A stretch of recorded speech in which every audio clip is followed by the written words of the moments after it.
विश्वविख्यात ज्ञान और मोक्ष के पवित्र नगरी गया जी के हम प्रणाम करही।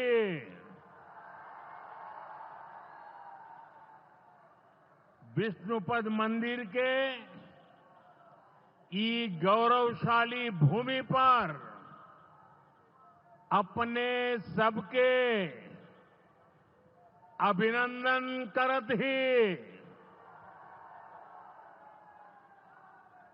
बिहार के राज्यपाल आरिफ मोहम्मद खान जी, यहां के लोकप्रिय मुख्यमंत्री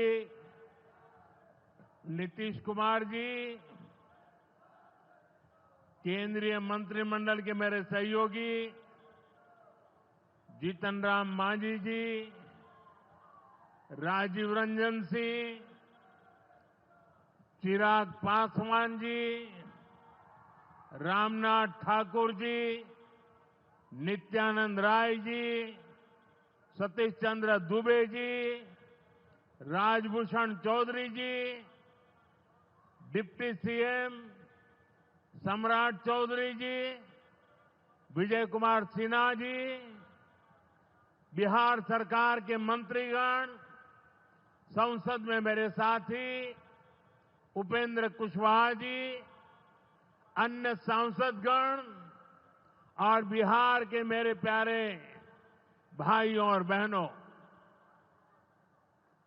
गया जी की ये धरती अध्यात्म और शांति की धरती है। ये भगवान बुद्ध को बोध कराने वाली पावन भूमि है। गया जी की आध्यात्मिक और सांस्कृतिक विरासत बहुत प्राचीन है, बहुत समृद्ध है। यहां के लोगों की इच्छा थी कि इस नगरी को गया नहीं, गया जी कहा जाए। मैं इस निर्णय के लिए बिहार सरकार का अभिनंदन करता हूं। मुझे खुशी है कि गया जी के तेज विकास के लिए बिहार की डबल इंजन सरकार लगातार काम कर रही है। भाइयों बहनों, आज भी गया जी की पावन भूमि से एक ही दिन में 12,000 करोड़ रुपए की परियोजनाओं का लोकार्पण या शिलान्यास हुआ है। इनमें ऊर्जा, स्वास्थ्य और शहरी विकास के जुड़े कई बड़े प्रोजेक्ट्स हैं। इनसे बिहार के उद्योगों को ताकत मिलेगी और युवाओं के लिए रोजगार के नए अवसर भी बनेंगे। मैं इन परियोजनाओं के लिए बिहार के लोगों को बधाई देता हूं। बिहार में बेहतर स्वास्थ्य सुविधाओं के लिए आज यहां हॉस्पिटल और रिसर्च सेंटर का उद्घाटन भी हुआ है। अब बिहार के लोगों को कैंसर के इलाज के लिए एक और सुविधा मिल गई है। साथियों, गरीब के जीवन से मुश्किलें दूर करना, महिलाओं के जीवन को आसान बनाना मुझे जनता जनार्दन का सेवक बनकर यही काम करने में सबसे ज्यादा खुशहाली होती है। जैसे गरीब को पक्का घर देना, साथियों, मेरा एक बड़ा संकल्प है। जब तक हर जरूरतमंद को पक्का घर नहीं मिल जाता, मोदी चैन से नहीं बैठेगा।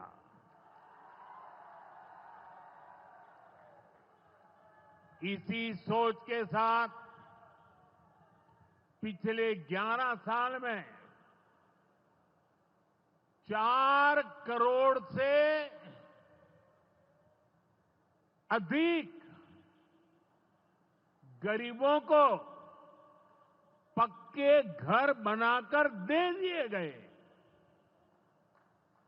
अकेले हमारे बिहार में 38 लाख से अधिक आवास बनाए गए। गया जिले में भी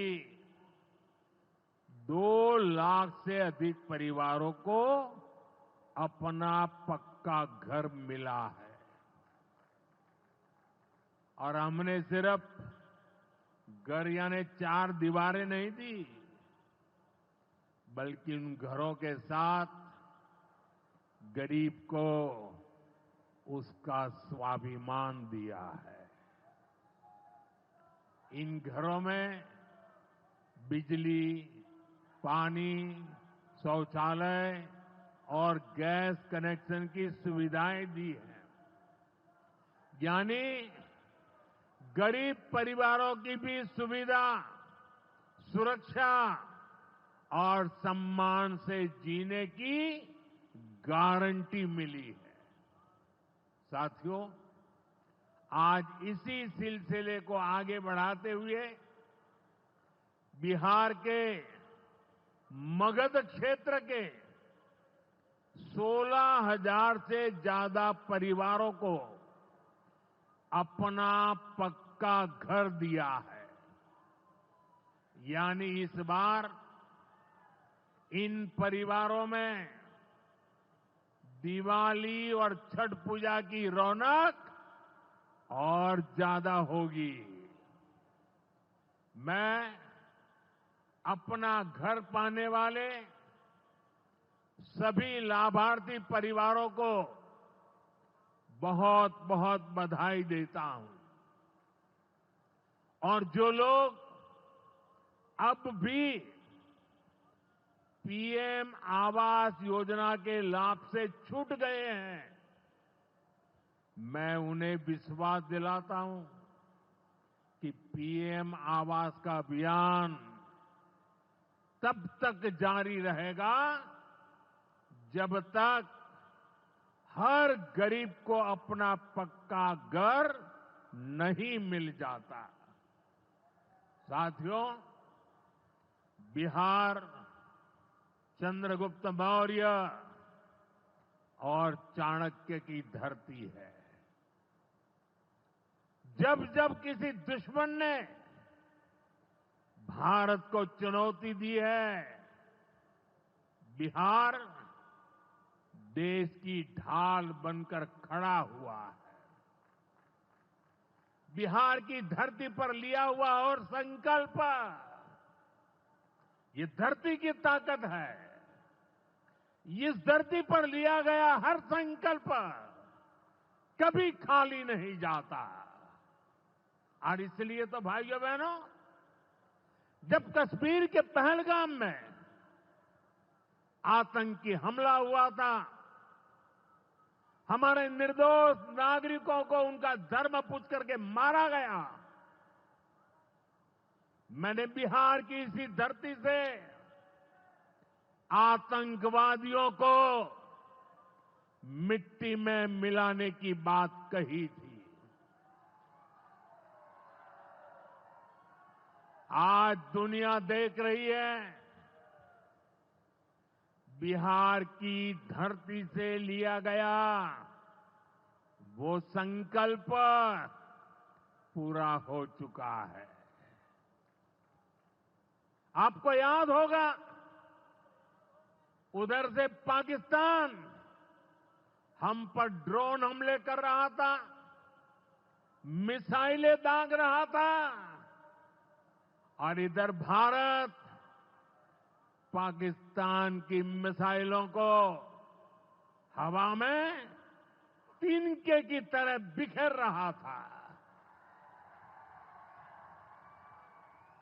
पाकिस्तान की एक भी मिसाइल हमें नुकसान नहीं पहुंचा पाई।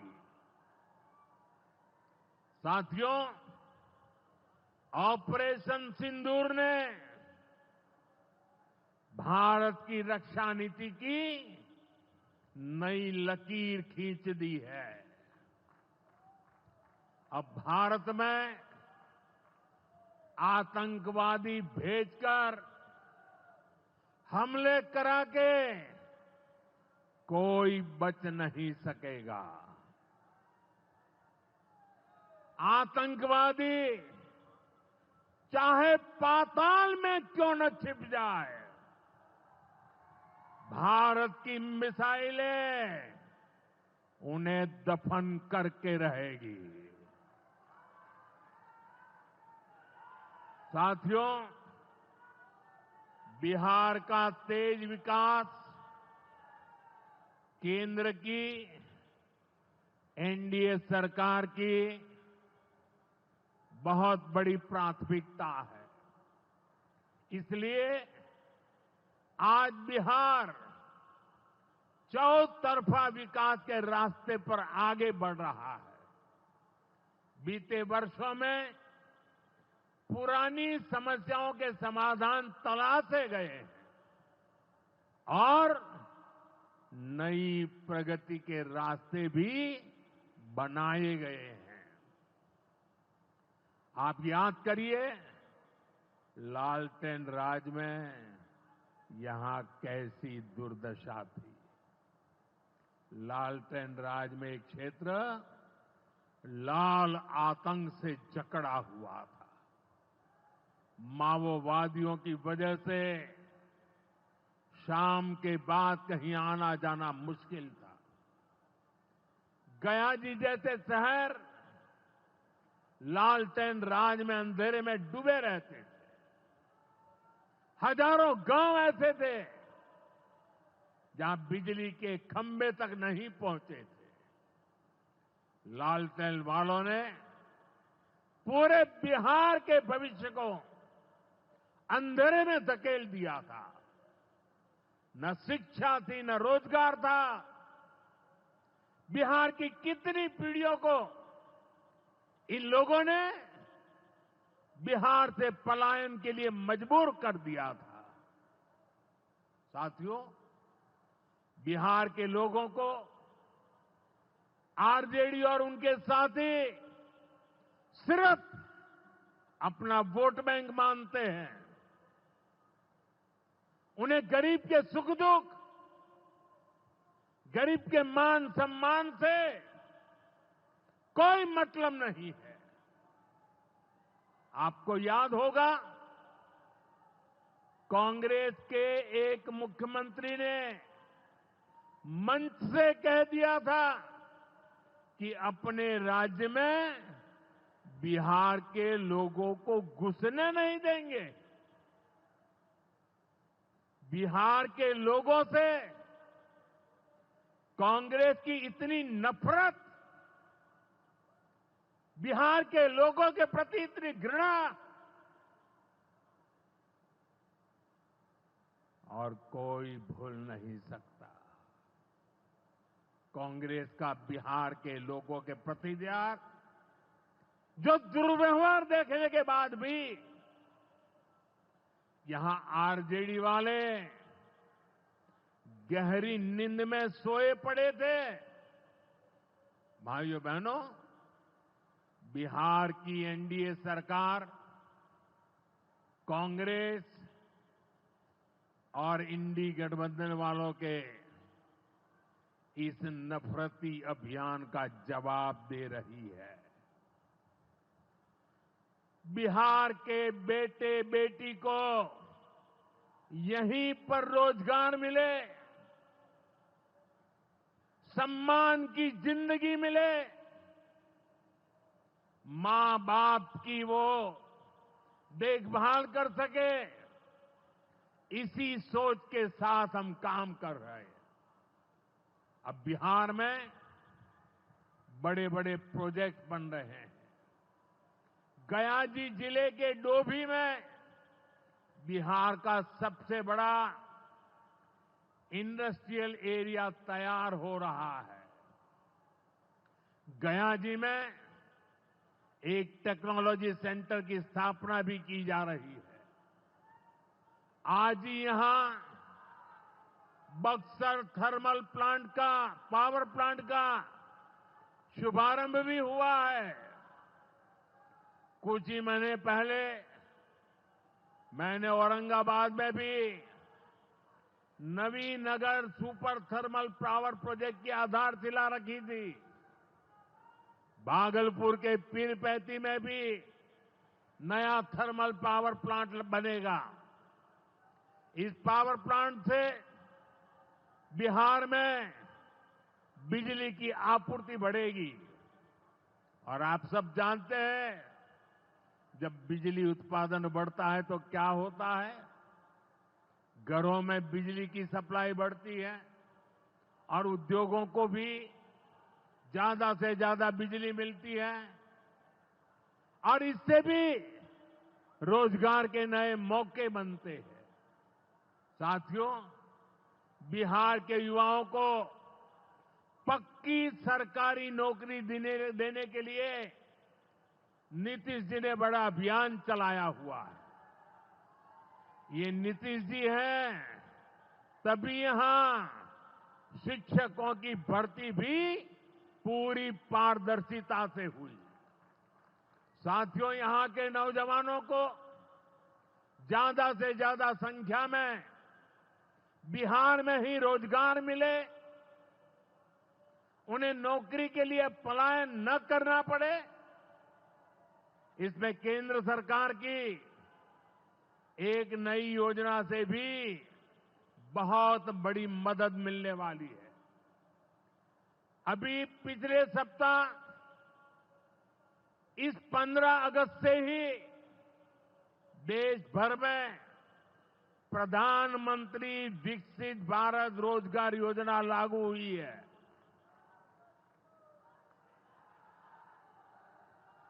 इसके तहत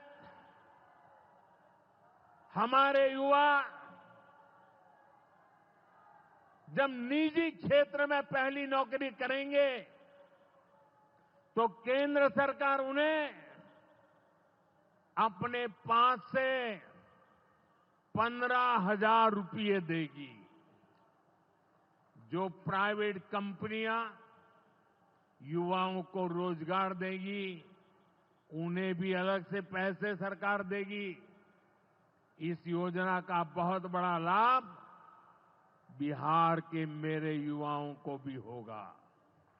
साथियों, हमारे देश में कांग्रेस हो, आरजेडी हो, इनकी सरकारों ने कभी जनता के पैसे का मोल नहीं समझा।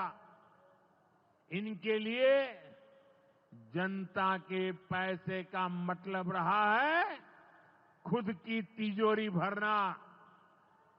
इसलिए कांग्रेस आरजेडी की सरकारों में सालों साल तक परियोजनाएं पूरी नहीं होती थी। कोई योजना जितनी थी उतना उसमें ये पैसे कमा लेते थे। अब इस गलत सोच को भी एनडीए सरकार ने बदल दिया है। अब शिलान्यास के बाद कोशिश होती है जल्द से जल्द समय सीमा में उस काम को पूरा करने के लिए सफल प्रयास किया जाए। आज का एक कार्यक्रम इसका भी एक शानदार उदाहरण है। औंटा सिमरिया सेक्शन का शिलान्यास करने का सौभाग्य बिहार के लोगों ने मुझे दिया था।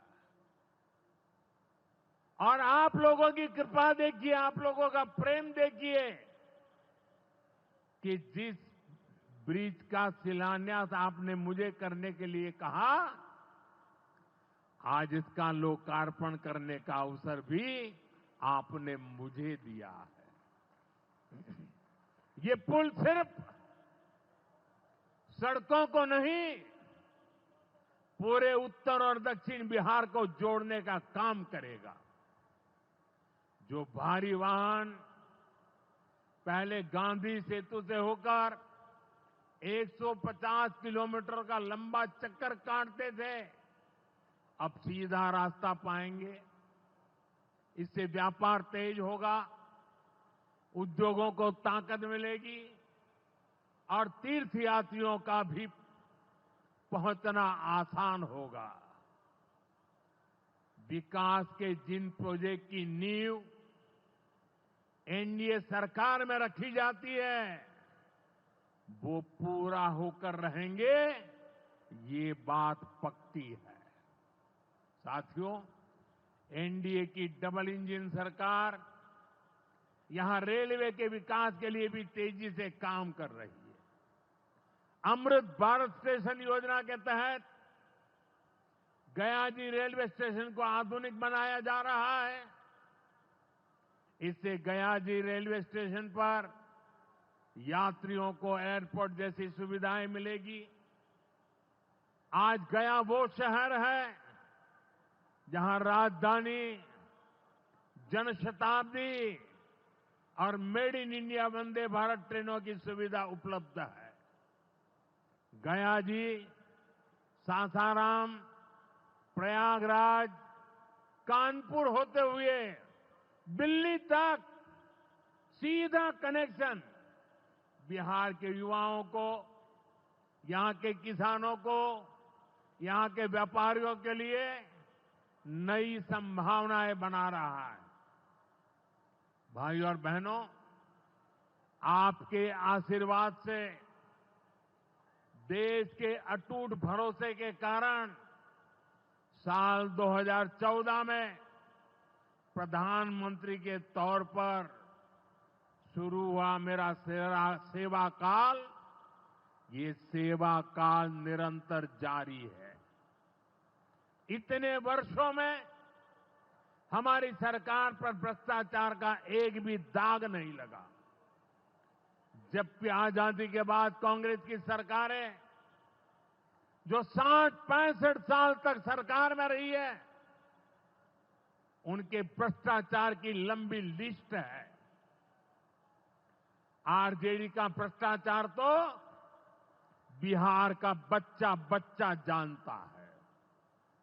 मेरा साफ मानना है कि भ्रष्टाचार के विरुद्ध लड़ाई को अगर अंजाम तक पहुंचाना है तो कोई भी कार्रवाई के दायरे से बाहर नहीं होना चाहिए। आप सोचिए, आज कानून है कि अगर किसी छोटे सरकारी कर्मचारी को 50 घंटे तक हिरासत में रख दिया तो अपने आप वो सस्पेंड हो जाता है। ड्राइवर हो, छोटा क्लार्क हो, प्यून हो, उसकी जिंदगी हमेशा हमेशा के लिए तबाह हो जाती है। लेकिन अगर कोई मुख्यमंत्री है, कोई मंत्री है, कोई प्रधानमंत्री है, तो वो जेल में रह करके भी सत्ता का सुख पा सकता है। ये कैसे हो सकता है? हमने कुछ समय पहले ही देखा है कि कैसे जेल से ही फाइलों पर साइन किए जा रहे थे, जेल से ही सरकारी आदेश निकाले जा रहे थे। नेताओं का अगर यही रवैया रहेगा तो ऐसे भ्रष्टाचार के विरुद्ध लड़ाई कैसे लड़ी जा सकती है। साथियों, संविधान हर जनप्रतिनिधि से ईमानदारी और पारदर्शिता की उम्मीद करता है। हम संविधान की मर्यादा को तार तार होते नहीं देख सकते। इसलिए एनडीए सरकार भ्रष्टाचार के खिलाफ एक ऐसा कानून लाई है जिसके दायरे में देश का प्रधानमंत्री भी है। इस कानून में मुख्यमंत्री और मंत्रियों को भी शामिल किया गया है। जब ये कानून बन जाएगा तो प्रधानमंत्री हो या मुख्यमंत्री या फिर कोई भी मंत्री, उसे गिरफ्तारी के 30 दिन के अंदर जमानत लेनी होगी और अगर जमानत नहीं मिली तो 31वें दिन उसे कुर्सी छोड़नी पड़ेगी।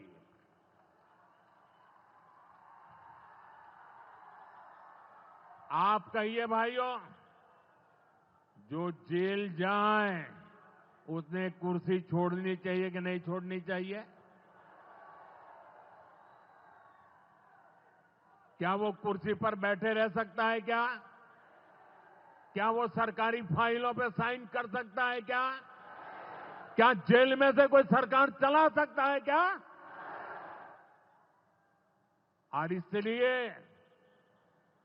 ऐसा सख्त कानून बनाने की तरफ हम आगे बढ़ रहे हैं।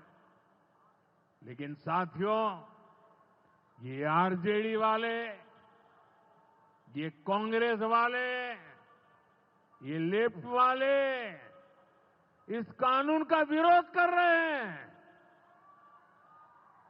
ये बहुत गुस्से में है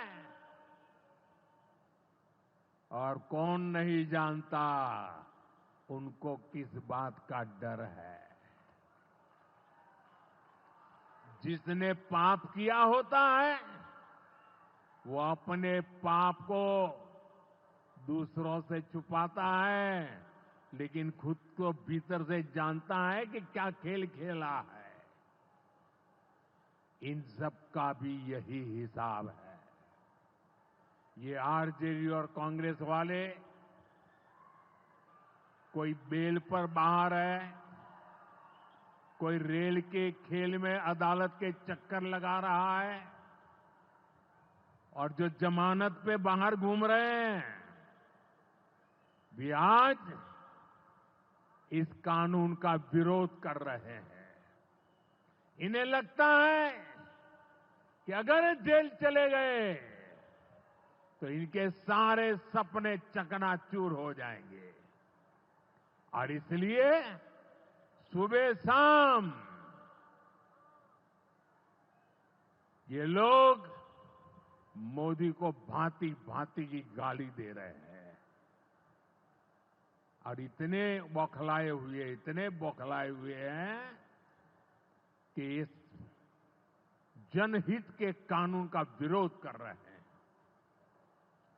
हमारे राजेंद्र बाबू बाबा साहब आंबेडकर ने कभी सोचा भी नहीं था, कभी कल्पना भी नहीं की होगी कि सत्ता के भूखे लोग भ्रष्टाचार करेंगे और जेल जाने पर भी कुर्सी से चिपके रहेंगे। लेकिन अब भ्रष्टाचारी जेल भी जाएगा और उसकी कुर्सी भी जाएगी।